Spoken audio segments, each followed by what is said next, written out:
भारत में मुसलमानों की आबादी को लेकर एक बार फिर से बहस शुरू हो गई है।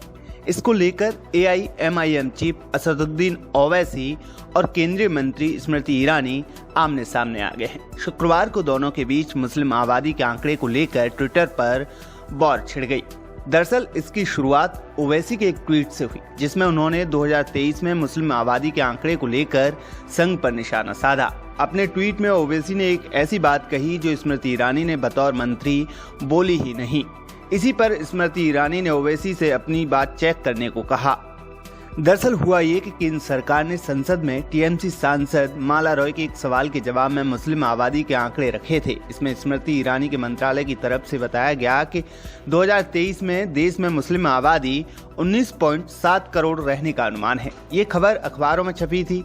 इसी से जुड़ी एक अखबार की खबर के फोटो को ओवैसी ने ट्वीट कर लिखा, बीजेपी नेता स्मृति ईरानी ने कहा है कि मुस्लिमों की जनसंख्या 20 करोड़ से ज्यादा नहीं होगी, लेकिन शाखा संघियों को लगता है कि कुछ सालों में भारत मुस्लिम बहुल होगा। ये दुष्प्रचार मुसलमानों का राक्षसीकरण करता है। यदि वे बुनियादी गणित नहीं समझते हैं तो मुझे आशा है कि वे कम से कम मोदी सरकार पर तो विश्वास कर सकते हैं। इस पर स्मृति ईरानी ने भी ओवैसी को जवाब देने में देर नहीं की। उन्होंने ट्वीट कर लिखा, सर कृपया जो रिपोर्ट आपने फोटो के जरिए शेयर की उसे चेक कर लीजिए। ऐसा कोई भी वाक्य इस्तेमाल नहीं हुआ कि आबादी ज्यादा नहीं होगी। मुझे यकीन है कि आप गुमराह नहीं करना चाहेंगे।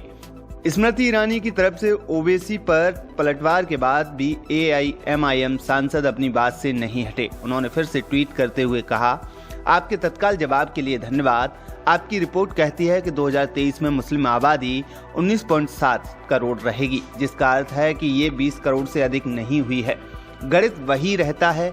मुझे यकीन है कि आप केवल शब्दार्थ पर विवाद नहीं करना चाहेंगी। इसके साथ ही ओवैसी ने अपने ट्वीट में कुछ खबरों के स्क्रीनशॉट शेयर किए हैं, जिसमें मुस्लिम आबादी बढ़ने को लेकर दावा किया गया है। ओवैसी के जवाब पर स्मृति ईरानी भी चुप नहीं रही। उन्होंने भी AIMIM चीफ को फिर से जवाब दिया।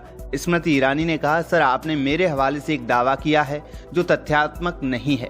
ये मेरा एकमात्र अनुरोध है। मैंने न तो ऐसा कहा है और न ही आपने जिस लेख का फायदा उठाया है उसमें कहा गया है कि जनसंख्या एक निश्चित संख्या से अधिक नहीं होगी।